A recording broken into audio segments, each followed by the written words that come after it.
Welcome to the episode of HR The Leader podcast. My name is Hans Regis. I'm your host, thus HR The Leader, Hans Regis.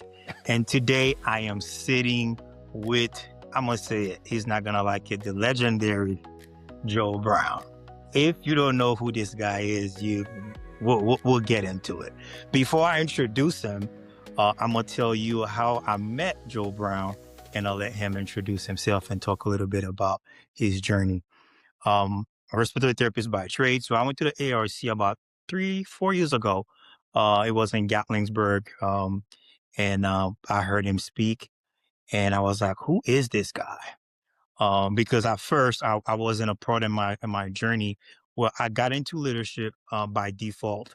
And I was trying to find my way and trying to still be a gun-ho therapist and yet still see the bigger picture. And I couldn't put those two together. I couldn't see it. I know what I wanted to be. I know the direction, but I couldn't put it together. And then, ta-da, I'm watching Joe Brown. He did a few speeches. He also did I think a workshop. And here's the thing: I was so shy. I introduced myself and I asked him for a business card. I didn't even say nothing else. Then I reached out to his platform, and then we got connected, and then the rest is history. Man, you inspire a lot of us, more than you know. But just to be very transparent, you my virtual mentor.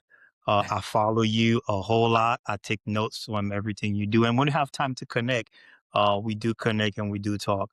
But Joe Brown, thank you for saying yes to come to my platform for us to have this conversation. So I'll let you say a little bit about yourself after I done embarrass you, but go Yeah. ahead. Yeah, man, yeah, way to throw me off my game, man. I didn't know that was going to happen, but no, I appreciate that. I really do appreciate that. I do have a philosophy to try to make a difference in at least one person. And if you can do one, then consider yourself blessed. So I like to hear, that when I had opportunity, maybe motivate people or inspire them. So I appreciate that. So anyway, I'm Joe Brown. I am a respiratory therapist. I'm CEO of Arrive Leadership, which is an executive coaching leadership development firm. I started this business about 4 years ago, a little over 4 years ago. I'm also the executive director of my own nonprofit, which is the Brochure Foundation. We provide scholarships for kids that are underrepresented and definitely need a little boost to get them into the college game. A lot of them are first time, first generation, first person in their family to go to college. And then when I'm not doing that, I'm the president-elect for the American Association for Respiratory Care. That is new. New as last winter. And so we are moving forward into that. So I'm truly blessed in general, but I'm happy to be here. So thanks for having me. All right. So, uh, when you said yes to the podcast, I had so many different angles I wanted to have this conversation. And finally, it came to me yesterday. And I text you, I say, hey, that's the angle we're going to go by. The state of respiratory therapy, and we're going to do a SWOT analysis. Yeah. If there's somebody that is qualified to have this conversation, it's you. The state of respiratory therapy, and we're going to talk about a SWOT analysis.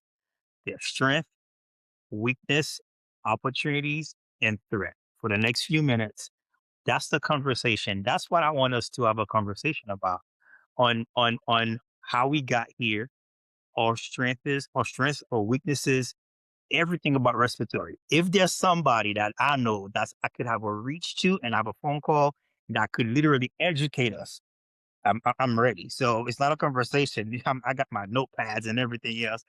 But let's do a quick SWOT analysis of respiratory care professional, the profession itself. Yeah.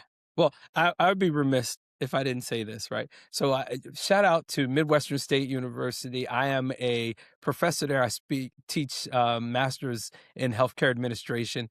And believe it or not, in my one class that we're currently doing, which is healthcare strategic planning, we just got done doing SWOT analysis as the topic. So when you set me there, I was like, wow, I had just got done grading papers on SWOT analysis. So in the purity of SWOT analysis, I would like the audience to know the strengths and weaknesses are supposed to be internal things. Opportunities and threats are things out external. So There I you think go. people get that mixed up. I noticed that in my class. That was the thing that got mixed up. So when you do a SWOT analysis, remember strength, weakness, they're the things that you can control. Opportunities and threats means you don't have as much control of them. So just wanted to put that out there. Oh, So, yeah. so where you want to start? Which one we starting with? And this is Good. supposed to be a both of us thing. So Oh, you can okay. jump All in right. too. Yeah. All right. So let's talk about strength. In your mind, you've been in the career for a long time.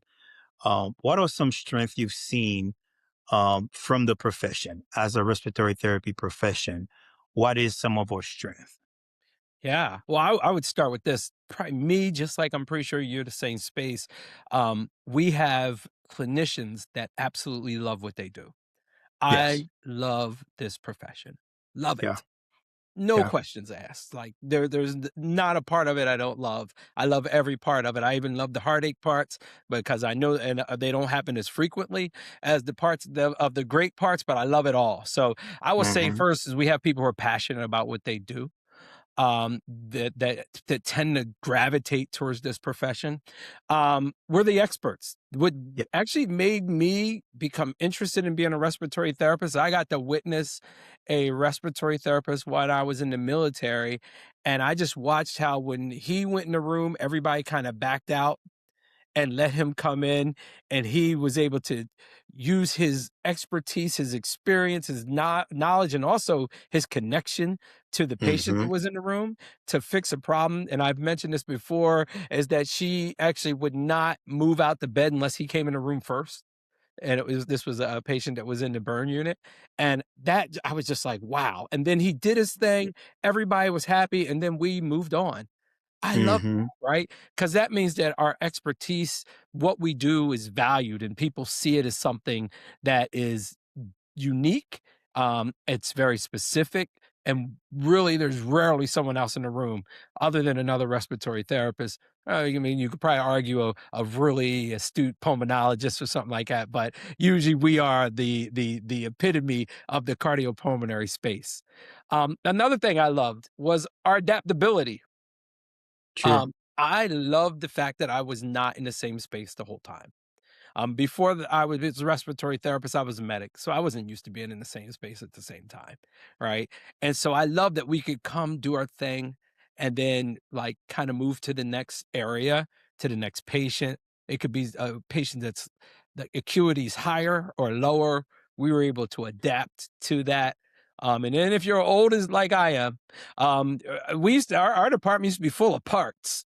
And so when you needed something you need to put together, I'm gonna throw this way back, and you see I got the old parts behind me. I see Is it. that we would have, hey, we need to go build a CPAP, and we would go make it with corrugated tubing, a Y, a PEEP valve, and a high flow setup to it. So I love that part. And then I guess the last part is the teamwork.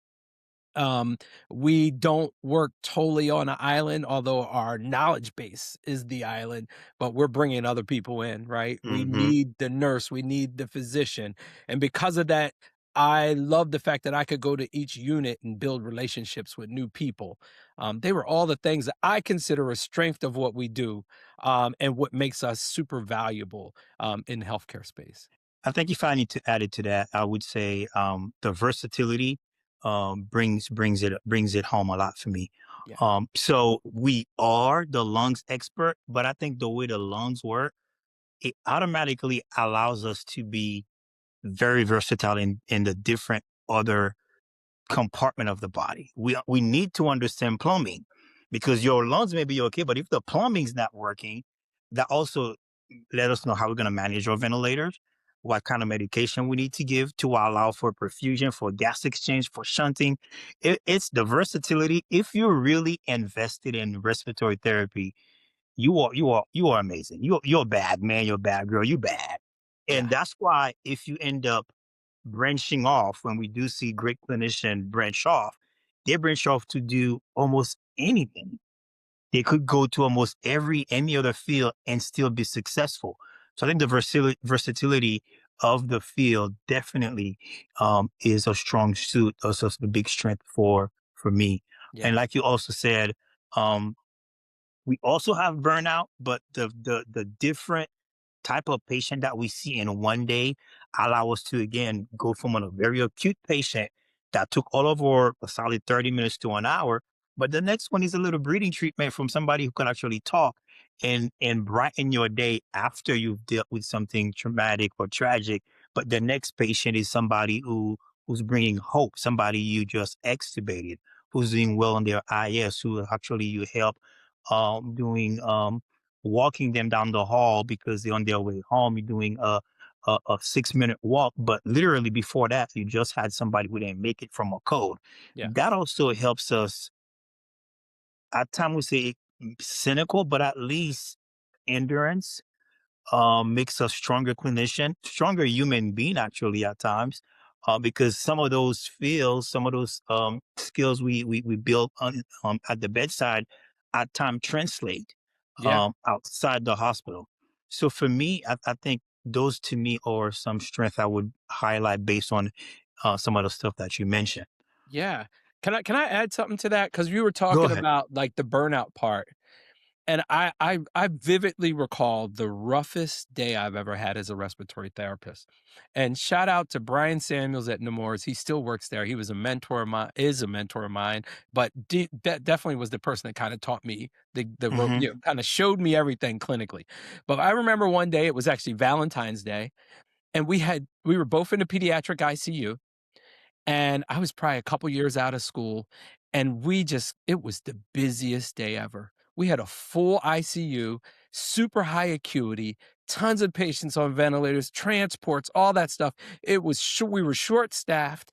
We had actually, we needed over 3 people in the pediatric ICU that day, and it was just he and I.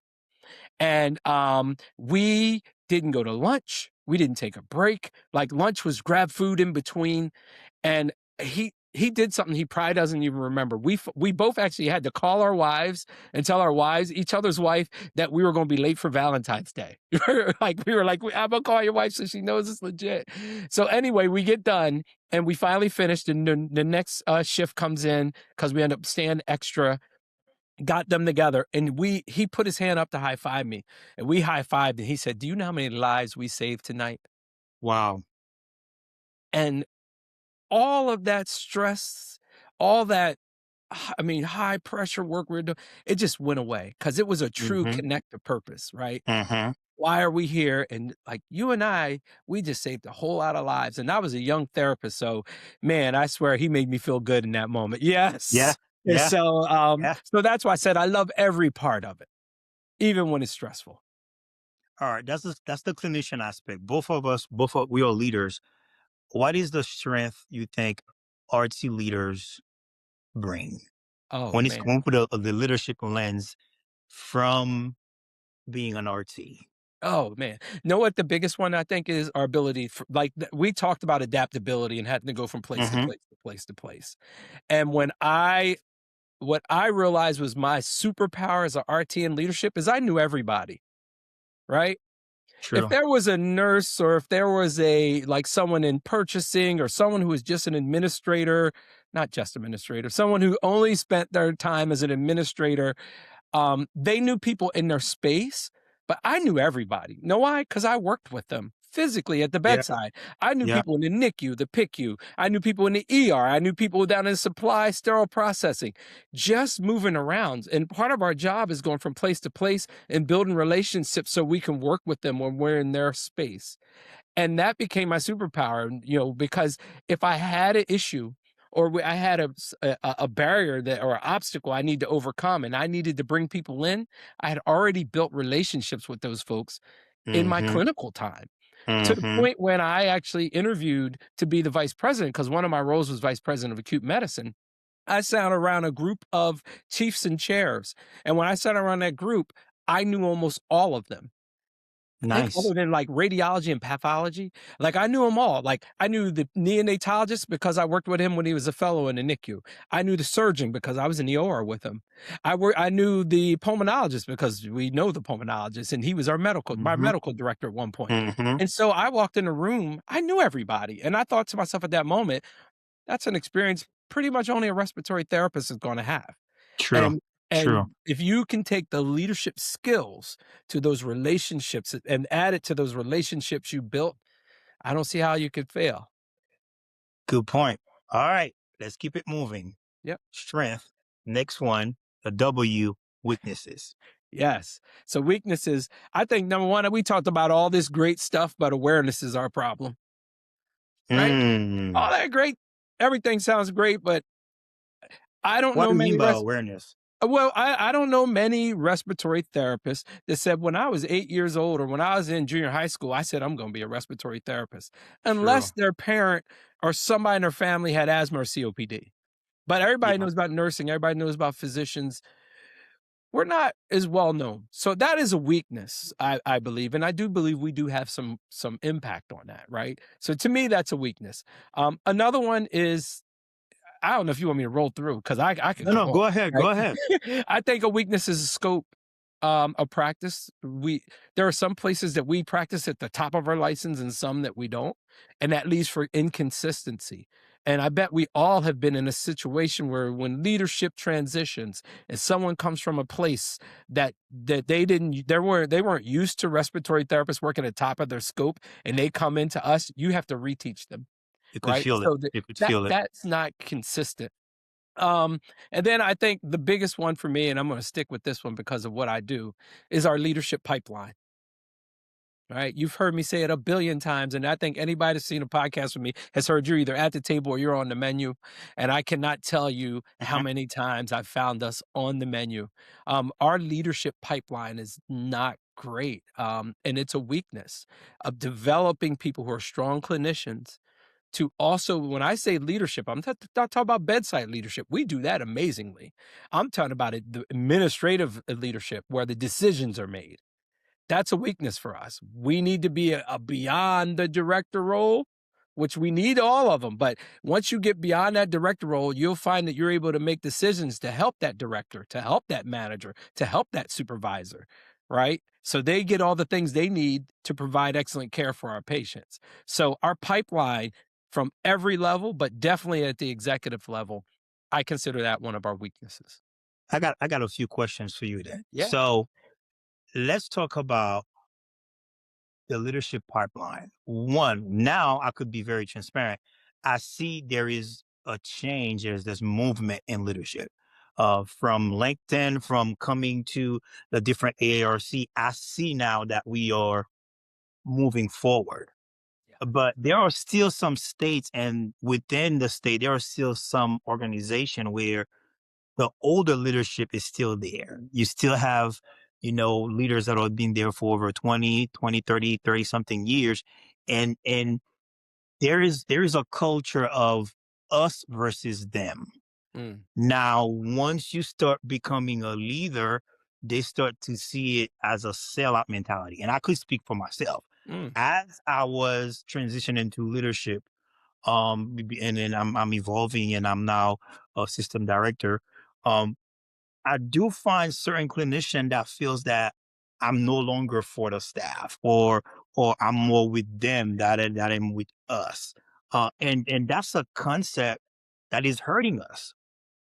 Because they tend to feel as we move forward, we're gonna forget about respiratory, we're gonna forget where we come from. Have you seen that, or is it something that is that a thing?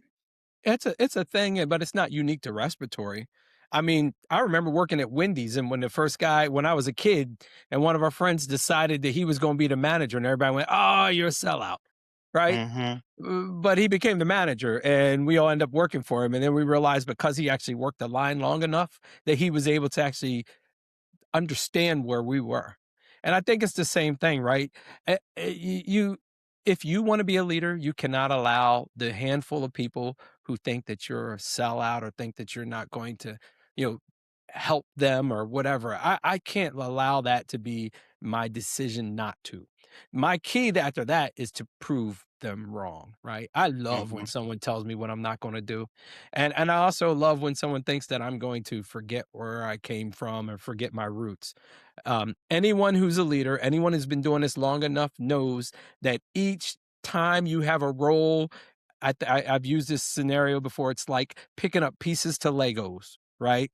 And you get done picking up pieces with Legos, you don't throw them away. You continue to use them. It's a new Mm-hmm. tool that you'll use. And so I find that I've know that for me in particular and other RT leaders that I know, that they always make sure that they know where their core is, right? Their core is a respiratory therapist. I am a respiratory therapist that happens to be a really good administrator, Mm-hmm.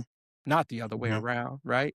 I am I'm a respiratory therapist first. That's my, I always say when people ask me, I say my core training is a respiratory therapist. And then later I went and became a hospital administrator. And I think, but again, where I'm helping now is being at the executive level. I can help Mm-hmm. make the decisions instead of having decisions made on me or upon me. And I can help when something respiratory related pops up, I can speak to it because I've been there. Um, Mm-hmm. and I believe that you can't go around and try to convince each person. You only can convince them through your acts. So actually get Good. out there and do it, and then hopefully people will change their mind. But the few that don't, not that I don't care, but I don't allow them to leave rent free in my head. Hope you're enjoying the conversation so far. At HR The Leader, our mission is simple: building leaders, transforming organizations, igniting purpose. If you'd like to explore more leadership insights and resources, visit www.hrtheleader.com. And if this conversation is bringing value to you, take a moment to like the video, leave a comment, and subscribe to the channel. Your support helps this platform continue to grow. Now, let's get back to the conversation. Opportunities. Yes. Oh man, we have plenty of opportunities. Expansion, expansion, expansion is our opportunities, right? Can We are, can we really expand though? Let's like and what does expansion look like yeah. for respiratory? Yeah, we can. We have some things to do to get there. It's not like a snap our fingers, right? Right. The COPD world is out there, right? There are tons of patients that are out there that we still need to service and take care of, right? There's also, I think a big opportunity for us is outpatient prevention, pop health, those places like that we're not traditionally at. Like I think we have a good threshold and a good footing inside the hospital and the ICUs, but outside of there, I think that we have some big time opportunities. I think we have opportunities in home care that haven't been looked into as deep. I think we can go further. Our APRT, right, our advanced Yeah. practice respiratory therapist, is a big opportunity for expansion. And then I think there's an opportunity for us globally because respiratory therapists were in the US, we've been doing it for a while, right? We're the core. Mm-hmm. But I can tell you, I went to China and I did some education there. They didn't have respiratory therapists. They had nurses that did the respiratory part. And so I went there to educate. So there's a global view, not just from a pop health thing, but also from a teaching the craft of respiratory therapy, that I think that we could be actively involved in. Question for you, because you mentioned that, and I know your expertise. You've managed different other uh, healthcare departments. How do we better transition from hospital to outpatient?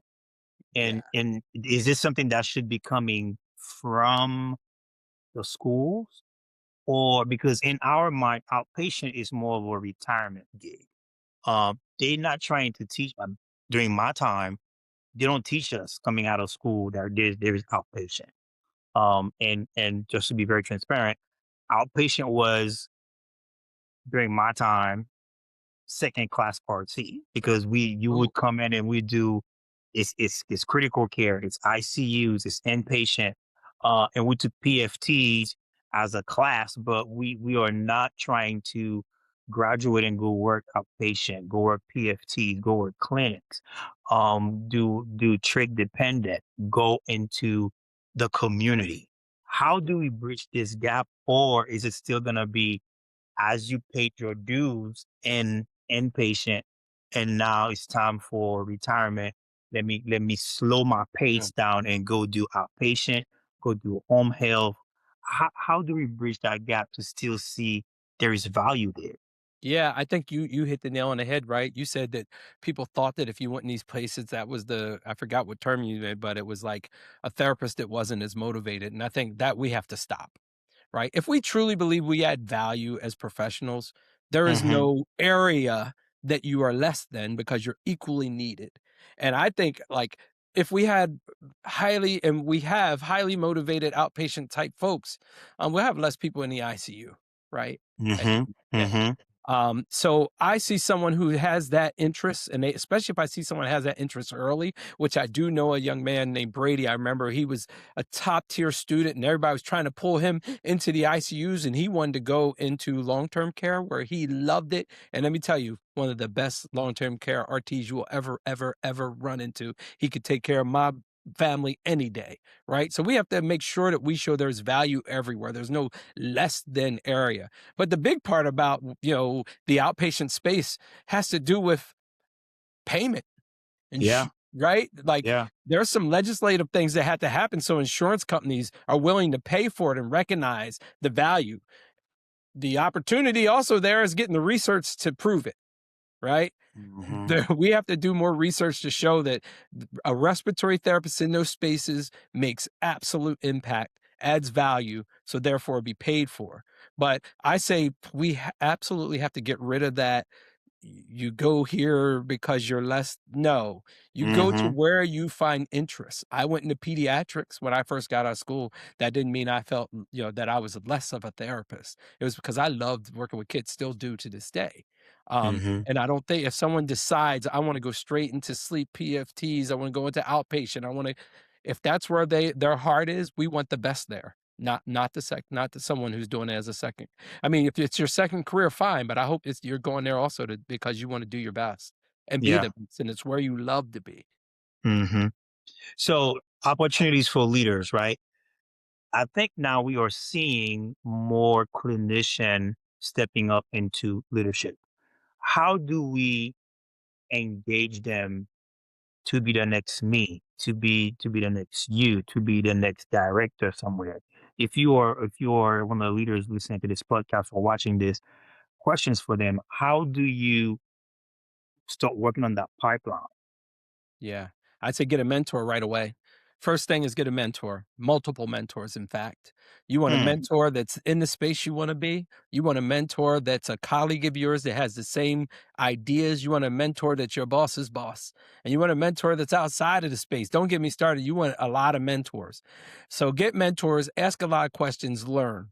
Then if you have the opportunity and you have someone who's a smart leader, they will let you to start seeing their world as part of that mentorship, right? So you can see the things. And then the last part, it is definitely not least. You gotta you gotta go to school. The thing is that there is so much to learn in a respiratory care program. We don't have a lot of time, to put right? the leadership For portion in there. leadership questions. When I do lectures, I go, raise your hand if you've had a full credit class on anything leadership. In respiratory conferences, rarely someone raises their hand. Maybe a module, but it's because we have the amount that we have to learn in school is getting bigger and bigger and bigger and bigger. So there's not room. So um, there are glass ceilings out there that you will need to break. But I can tell you, once you go to a certain level, like after director, both places I worked, anything above director, you had to have a master's degree, right? Hmm. That was a brick ceiling. So after you get the mentorships, learn the pieces, learn the hard and soft skills, you do need to get the degree. That's just the way it is. Do you want them to get the mentor when they get the position, or as they feel like they are ready for it? When does the mentorship comes into play? Soon as that twinkle in your eye comes in that I want to be in a leadership role, you should look for a mentor right away. Know why? I'd rather you look for a mentor right away and then decide this is not what I want to do versus wait until you get out of school, you go to get your master's degree, you're in a leadership role, and then you're like, oh, this is not where I want to be. This is not okay. In my career, I did every role. I was a staff therapist, research therapist, ICU specialist, educator, manager, director, senior director before I became a vice president. In each one of those roles, I thought that that was going to be the last thing that I ever did. I was going to do that for the rest of my life until finally the leadership part caught on. Each time I see that it was an attempt to get a taste of it to see if it was something I liked. And then if I wasn't, I looked for the next thing that I liked until it really hit. And I think it hit after I became a manager, that the leadership path was for me in the way of leading people, because all of those roles require leadership. But Mm-hmm. the one where it's part of your title and your job description was the one, which is, where it really hit for me. Should it go both ways? Meaning, like right now, should I be looking for my replacement or wait until somebody sought after my brain? Or should I, does it go both ways? Say, hey, I see you got potential. I'd like to mentor you, or do I wait? How does that work? Yeah, I love that question. So I always say the way you can tell if you're a great leader is when you leave, that the person that's ready to step into your place is someone you mentored, Mm-hmm. Mm-hmm. right? If you leave and the person that, when you step out, the person that you mentored is going in, that means job well done. If we're out doing a big search and can't find nobody internally, then maybe you are not mentoring and sharing. And how are you leading if you're not sharing? The other thing that having people on your list, I call it, is that you get to evaluate them. I want to bring this person in. I think you may have it. It gives me time to figure out if they're ready or not and where they Mm-hmm. are with it and if they even want to Mm-hmm. do it. So don't wait. Mm-hmm. In fact, I will always, I tell because as an executive coach, I tell my team, one of the ways to evaluate who's next up is see who they have ready to be next up. That's good. That's good. All right, man. Let's move on because we Yeah. could stay here for a minute. Threat. Yeah. What is the biggest threat to our or profession? I'll do two, because I know so burnout is one of our biggest threats and how we deal with burnout. I will count that as, it's not fully external. It is partially internal, but the external part is how do we prepare for it while we're in school? And the schools are doing better now. When I was in school, we didn't even talk about burnout No, at no, all. no. But Just now shake they it are. off. Yeah, shake it off and move on. Shake it off, move on, right? Actually, I'll add one more in there. Another one is that if we're not willing to do it, somebody else will. So role substitution could be a threat, meaning respiratory therapists are not doing this thing, so they'll go find another profession to do it. I always use the example when my daughter was working in a lab. One of the things they were talking about was that instead of the lab technicians, that they were allowed, that nurses could do that role too, right? And part of it is just because these nurses are well skilled, smart, and the big part was that they could recruit them easier than a lab technician at this Mm-hmm. particular spot. And to me, that was an example of, you can't fill the spot, they'll find somebody else. And the last one is our pipeline. Our pipeline of RTs does not look great. We can have all these big plans, but we need to be out recruiting HOSA, going to schools and Mm-hmm. recruiting early, not like recruiting people who are already ready, recruiting at junior high school, and high school, and even elementary if you have to get our pipeline right. That external part about them not knowing what we do and not understanding that this is an amazing profession that you and I Mm-hmm. both love, and we know they would too, is always going Mm-hmm. to be a threat to our profession. On the last leadership talk you did with the ARC, I was on there. We talk about AI a little bit. Yeah. How you think this is gonna help hurt in the next 5 years? What you Yeah. think respiratory gonna look like with this AI situation? Yeah. Well, Hans, you and I remember a time when computers came and people did not, they were, oh, we're going to do electronic documentation. I don't want to do that. Do you have anybody working for you that doesn't want to, engage in electronic documentation? True. There's no other way to document anymore, right? Yeah. So I think we have to embrace AI. We have to make sure we embrace it, because either you're going to embrace it and learn how to work with it, or it's going to work over you, right? So Mm-hmm. there are things where it can help us, but the one thing I'll tell you is that AI can never ever substitute a good bedside manner, the ability to do a great assessment, stethoscope to the chest, doing a great assessment, looking at everything except not everything except including the numbers and digits are there, but doing a good patient assessment. AI is not going to be able to do that, at least not for a very, very long time. And when it does, we want to make sure we're part of that too. So I think it can be a threat if we ignore it, but if we engage it and embrace it, it's not as much of a threat. Good deal. Man, trust me, I know, I've heard you speak. I know how passionate you are. I'm passionate too. We could stay on this thing for a minute. But we need to wrap up eventually. Yeah. If you have one advice you would give the clinician today for the next 5 to 10 years, what would it be? Oh my gosh, 5 to 10 years is long. Nobody does 5 to 10 years because we never know what's going to happen in 5 to 10 years. Okay, Yeah, let's do 2 to 5. But this That's is what better. I'll say this. So my company's name is Arrive Leadership because I believe you arrive when you do the things you love. This profession can be tough at times, right? The patients we take care of, burnout, all those things, short staffing, but we have to just stay connected to why we got here. Like, why am I doing this? I am doing this because I have a love for people. I have this expertise and this skill that can help people. And I can help people with their cardiopulmonary health.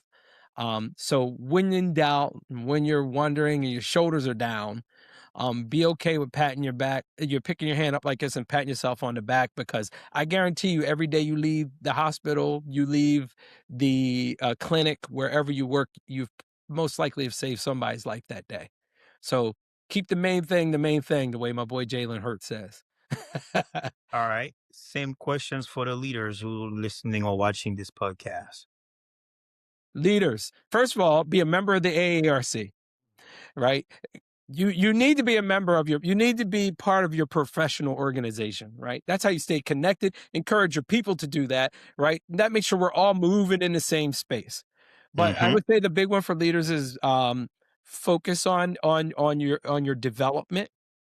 I actually recommend that everyone do a SWOT analysis on themselves. I do one on myself. Where are my strengths? What are my weaknesses? What are my opportunities? What are my threats? Do one on yourself and then just make sure that you lean into your strengths.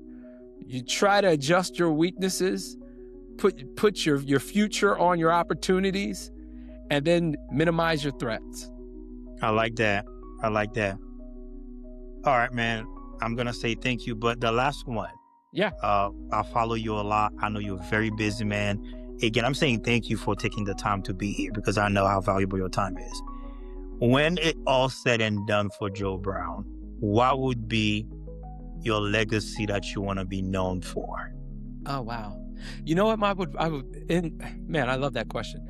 So I would say I want my legacy to be the people that I helped.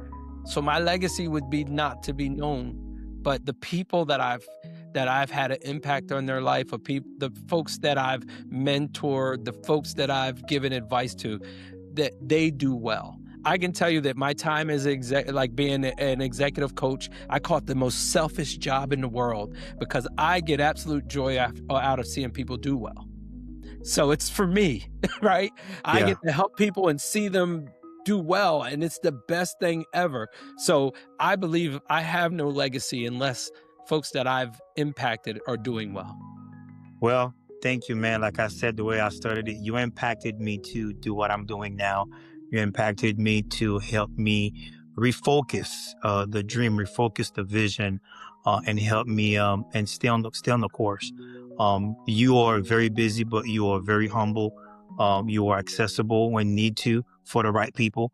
But definitely, man, you are a gem to us, to respiratory field, to the healthcare industry. And I know you are impacting a whole lot of people that I don't even know about. I wanted you to know that you have impacted me. And I know a lot of people around me that you have impacted. And I wanted to thank you for saying yes to coming to the HR The Leader podcast.